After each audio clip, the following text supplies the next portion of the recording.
Salut à tous. On parle de plus en plus du jeûne intermittent.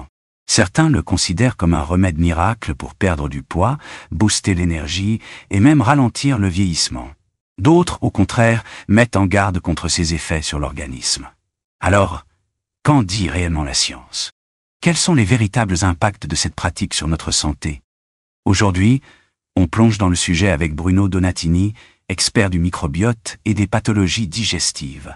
Cet extrait, tiré de la chaîne YouTube Vlan, met en lumière un mécanisme clé, la cétose. Après 10 à 12 heures sans manger, le corps change de carburant. Il cesse de stocker et commence à brûler ses réserves de graisse. Résultat, des cétones, une énergie propre qui nourrit le cerveau, régule le métabolisme et pourrait même freiner certaines maladies. Mais ce processus fonctionne-t-il pour tout le monde? Et surtout, comment savoir si votre organisme y réagit bien? Écoutons le docteur Donatini nous éclairer sur cette mécanique fascinante. N'oubliez pas de liker, de vous abonner et de laisser un commentaire pour partager votre avis. Le jeûne intermittent, c'est une très bonne chose. C'est une très bonne chose quand c'est utilisé correctement. C'est comme tous les outils. Vous avez une personne qui est en malabsorption, qui perd du poids avec un os fragile, le jeûne intermittent n'est pas approprié. Le jeûne intermittent est destiné à supprimer la graisse viscérale et à transformer un microbiote qui crée du gras en microbiote qui consomme du gras. C'est-à-dire qu'il faut qu'il y ait une cétose. Normalement, un sujet, au bout de 10 à 12 heures de jeûne, vient chez vous, vous faites un test respiratoire, il y a des cétones. Ça se mesure avec un petit appareil de mesure très simple, et vous dites, très bien, vous êtes réellement en jeûne, il n'y a pas d'hydrogène, vous avez des cétones, et l'hydrogène sulfureux, c'est-à-dire l'épaisseur de votre muqueuse, est correcte. Parfait. En plus, si vous avez 3 petits pics qui disent flore diversifiée, vous avez tous les paramètres.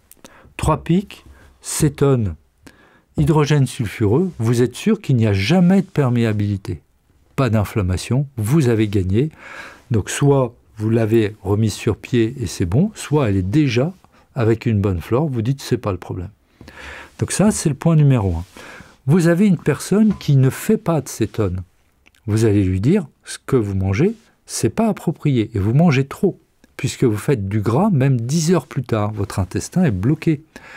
On va débloquer ça par un jeûne. Et a priori, au bout de 14 ou 16 heures, vous ferez des cétones. Donc on va mettre en place un jeûne intermittent. Vous avez l'indication, qui est un syndrome métabolique, vous avez l'outil, et vous avez le moyen de mesure pour concrétiser que ça marche.